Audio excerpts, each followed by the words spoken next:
Hello everyone, welcome to Power lecture series.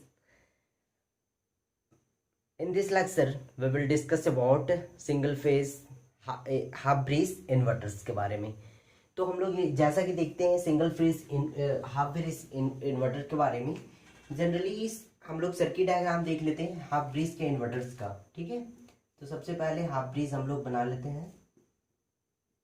तो ये रहा आपका thyristor T1, so acting like a switch. ये रहा थायरिस्टर T2. ठीक है, यहां से ये D1 हो गया और ये आपका D2 हो गया. ठीक है, यहां से ऐसे कनेक्ट हो गया. यहाँ आपका VS/2 हो गया. यहाँ VS/2 और ये आपका लोड हो गया, प्लस माइनस लोड हो गया. ठीक है, इस तरीके से आपका ये हाफ ब्रिज का सर्किट डायग्राम हो गया. ठीक है, फिगर ये जो सर्किट डायग्राम हो गया हाफ ब्रिज का, single phase half bridge inverters का सर्किट डायग्राम. यहाँ पे हाफ ब्रिज कहने का मतलब ये है कि यहाँ पे जब ये जब हम लोग यहाँ पे देखते हैं तो थायरिस्टर का दो ही आर्म है, एक ये आर्म है और ये दो आर्म है. तो जब दो आर्म होता है तो वो 2 आर्म है, तो उसको हाफ ब्रिज बोलते हैं. हम लोग क्या बोलते हैं? हाफ ब्रिज बोलते हैं. और इसके साथ थायरिस्टर के साथ डायोड रहते हैं. लेकिन जब 4 आर्म होते हैं तो वहां पे फुल ब्रिज होता है. क्या बनता है? Full bridge. ये थायरिस्टर का 4 आर्म, एक ये 2 3 4 ऐसे करके 4 आर्म होता है, तो वहां पे फुल ब्रिज बनता है. ठीक है, इस तरीके से. ठीक है, तो ये रहा आपका सर्किट डायग्राम. यहाँ पे जो हम लोग VS सप्लाई लिए थे, तो यहाँ पे VS सप्लाई को हम लोग स्प्लिट कर दिए हैं, VS/2 और VS/2 में स्प्लिट कर दिए. ठीक है, इस तरीके से हम लोग. और यहाँ पे जो लोड है वो रेसिस्टिव लोड है. ठीक है, तो यहाँ पे हम लोग आइए basic information of single phase half bridge inverters के बारे में देखते हैं. तो inverters is a device that converts a DC voltage into AC voltage. Inverters का ये इन्वर्टर्स एक ऐसा डिवाइस ही है जो DC को AC में कन्वर्ट्स करता है. तो हम लोग स्टार्टिंग से देखते आ रहे हैं. And it consist of a 4 switch. Single phase half bridge inverters 4 switch रखता है. यहाँ पे 4 स्विच का दैट मीन्स की T1, T2, D1 and D2 का बात कर रहे हैं. ठीक है, 4 switch, whereas half bridge inverter requires 2 diodes and 2 switches which are connected in anti-parallel. यहाँ पे 2 switches का बात किया है, यानी कि थायरिस्टर 1 एंड थायरिस्टर 2 का बात किया. डायोड्स मतलब D1 एंड D2 और दोनों एंटी पैरेलल है. ठीक है, the 2 switches are complementary switches which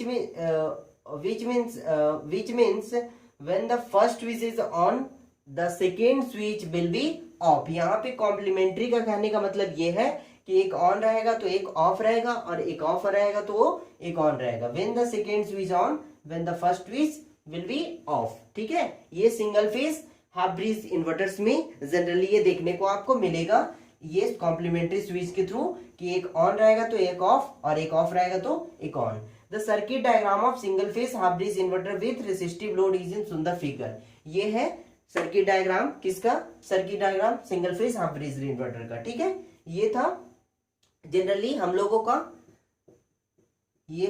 का generally basic information of single phase half bridge.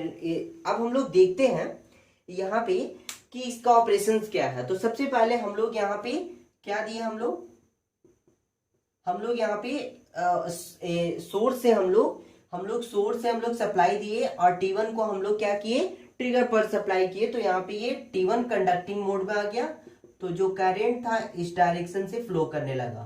ठीक है, तो यहाँ पे करंट पॉजिटिव में इंटर कर रहा, नेगेटिव में. तो यहाँ पे जो मिल रहा है मुझे, जो I0 मिलेगा वो पॉजिटिव मिलेगा, और जो V0 मिलेगा वो भी पॉजिटिव मिल रहा है. क्या मिल रहा है? पॉजिटिव मिल रहा है. और V0 जो किसका पॉजिटिव मिल रहा है? तो सोर्स के एग्जैक्टली, क्योंकि रेसिस्टिव लोड है. तो यहाँ पे हम लोग यहाँ पे क्या किए? ट्रिगर अप्लाई किए. तो Ig1 के अक्रॉस में, यानी ये थायरिस्टर 1 के अक्रॉस में जो Ig1 था उसके करंट मिल गया मुझे, तो यहाँ पे ट्रिगर ये किए, ठीक है। तो उसके बाद जो ट्रिगर किए तो इसके ये थायरिस्टर 2 तो ऑफ है बिकॉज T1 ऑन है, तो यहाँ पे इसके अक्रॉस में जो करंट मिलने वाला वो 0 मिलने वाला, ठीक है। तो यहाँ जो आउटपुट वोल्टेज हम लोग देखते हैं वो आउटपुट वोल्टेज देखते हैं, तो यहाँ पे सिंपली क्या होगा आउटपुट वोल्टेज, बिकॉज यहाँ पे रेसिस्टिव लोड है तो डायरेक्टली Vs के इक्वल हो जाएगा, ठीक है।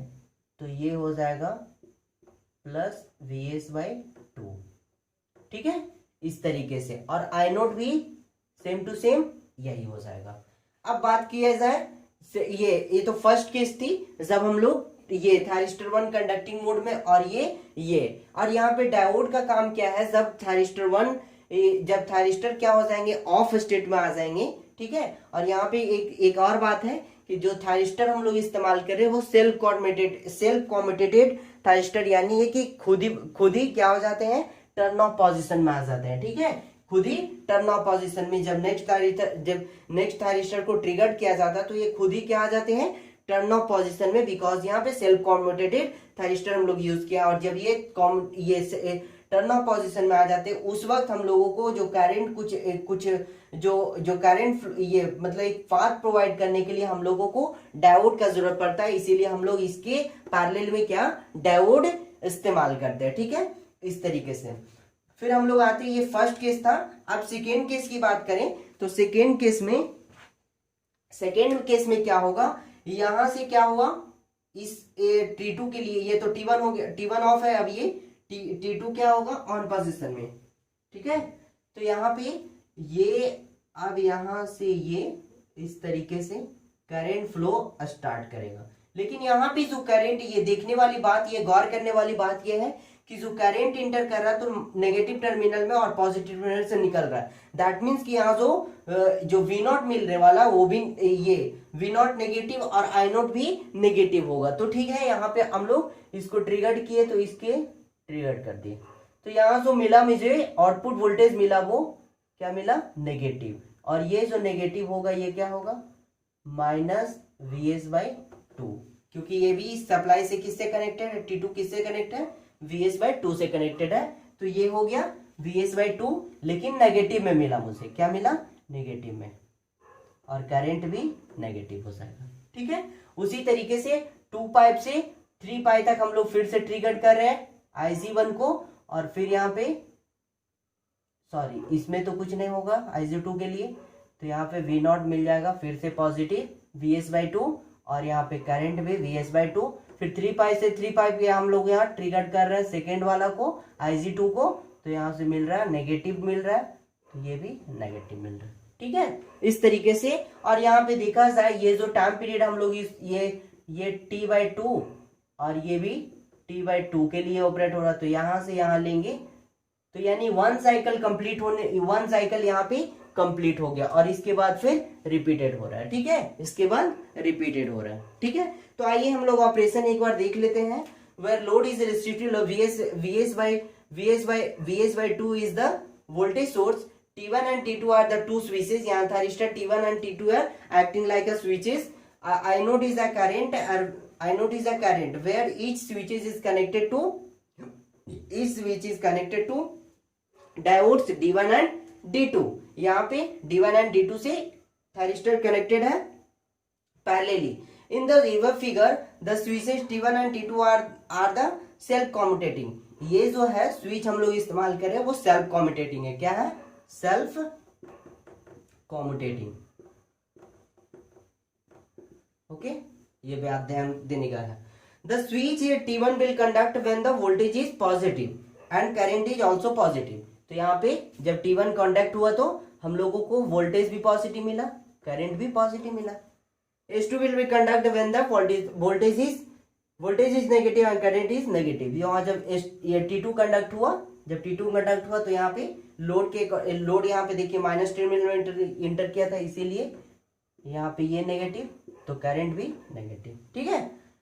The diode D1 will conduct when the voltage is positive and current is negative, and diode D2 will conduct voltage is negative and current is positive. इस तरीके से हम लोगों का क्या हुआ, ऑपरेशन ये क्लियर हुआ single phase half bridge inverters का। लेकिन इसमें एक ड्रॉबैक है कि it requires 3 wire DC supply. यहाँ पे हम लोग जनरली क्या जानते हैं कि डीसी सप्लाई में 2 ही वायर यूज करते हैं, पॉजिटिव और नेगेटिव। लेकिन इसमें हम लोगों को 3 वायर्स का जरूरत पड़ता है। किसका? 3 वायर्स की जरूरत पड़ता है, बिकॉज यहाँ पे वोल्टेज जो है ना स्प्लिट कर रहे हैं ना, सोर्स वोल्टेज का स्प्लिट कर रहे हैं, इसीलिए हम लोगों को 3 वायर का जरूरत पड़ता है।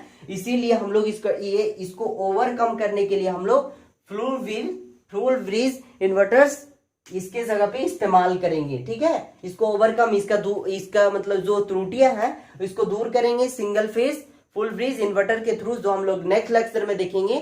तब तक के लिए thanks a lot, best of luck.